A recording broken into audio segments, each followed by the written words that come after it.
혼자 밥 먹는 아침이 이렇게 외로운 줄 69의 정희 씨는 그날 처음 알았습니다. 69.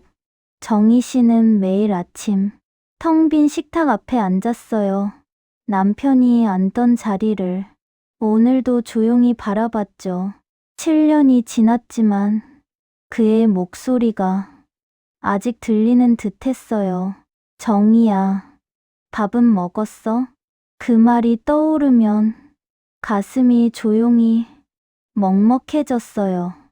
이 이야기가 마음에 와닿으신다면 구독과 좋아요로 응원해주세요. 혼자가 아니라는 걸 함께 느껴보아요. 그럼 시작할게요. 정희 씨는 이 집에서 40년을 살아왔어요. 남편과 함께 마련한 작은 아파트, 아이들을 키운 곳이었죠. 하지만 7년 전 남편이 세상을 떠난 뒤 집은 너무 고요해졌어요. 아이들은 바빴고 한 달에 한 번 전화도 쉽지 않았죠. 엄마, 건강하시죠? 저 바빠서 다음에 연락드릴게요. 짧은 통화가 끝나면 다시 고요함만 남았어요. 아침마다 정희 씨는 습관처럼 두 사람분 밥을 지었어요. 밥솥을 열다 말고 왜 이렇게 많이 했지? 멍하니 서 있곤 했죠.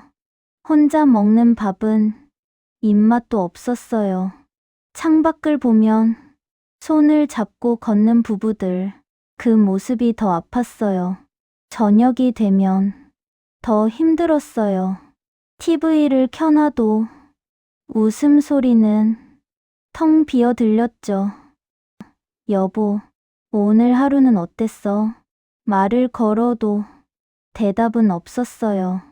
외출은 줄고 친구도 멀어지고 혼자라는 게 이렇게 무거울 줄 몰랐어요.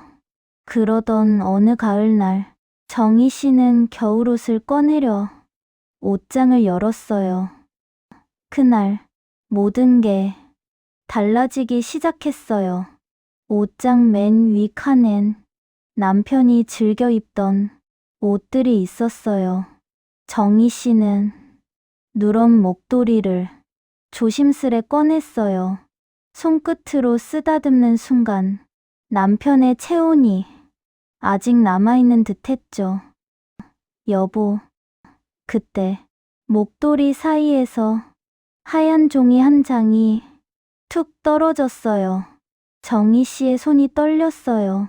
심장도 쿵쾅거렸죠. 붉은 펜으로 삐뚤삐뚤 적힌 글씨, 남편의 필체였어요. 정희야, 혹시 내가 먼저 떠나면 너무 오래 울지 말아요. 당신은 내가 이 세상에서 가장 고마워한 사람이니까. 글씨엔 번진 눈물 자국이 남아 있었어요. 정희 씨는 그 자리에 주저앉았어요. 7년 동안 쌓였던 그리움이 한꺼번에 터져 나왔죠. 여보, 당신도 힘들었구나. 목도리를 안고 한참을 울었어요. 집 안은 고요했고 그 고요가 더 슬펐어요. 혼자라는 게 이렇게 아플 줄 몰랐어요. 눈물이 잦아든 뒤 정희 씨는 옛날을 떠올렸어요.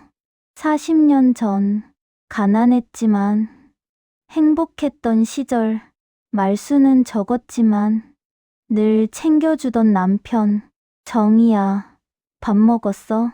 추운데 따뜻하게 입었어. 사소한 말들이 이렇게 그리울 줄 몰랐어요. 아이들을 키우느라 바쁜 날에도 남편은 늘 말했죠. 당신이 웃으면 나도 힘이 나. 그땐 몰랐어요. 그 말이 얼마나 소중한지. 정희 씨는 편지를 다시 펼쳤어요. 아래쪽에는 작게 덧붙인 문장이 남아 있었어요. 그리고 꼭 다시 좋아하는 일을 하세요.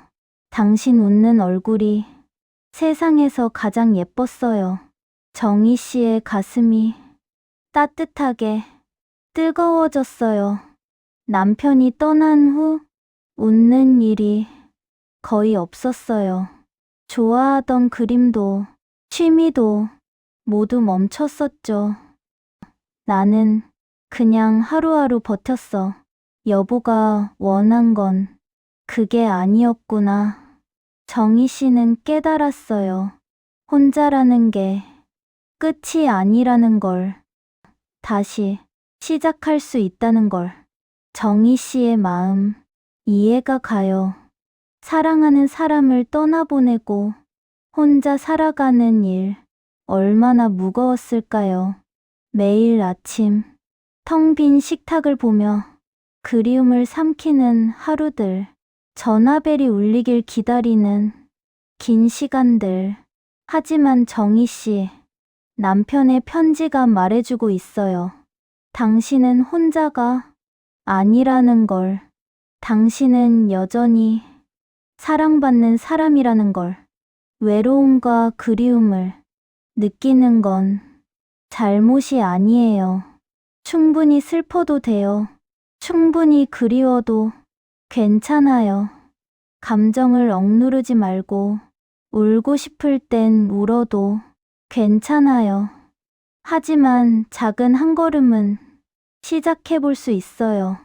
남편이 원했던 것처럼 다시 좋아하는 일을 해보는 거예요. 그림이든 산책이든 아주 작은 것부터 시작해도 돼요. 동네 복지센터의 프로그램에 참여해보는 것도 좋아요. 처음엔 어색하고 낯설 수 있어요. 하지만 같은 마음을 가진 사람들과 조금씩 이야기를 나누다 보면 외로움은 조금씩 가벼워질 거예요. 기억하세요. 혼자라는 게 끝이 아니에요. 당신은 소중한 사람이고 행복할 자격이 있어요. 남편도 당신의 웃음을 바랐을 거예요. 그 웃음이 남편에게 드리는 가장 아름다운 선물이 될 거예요.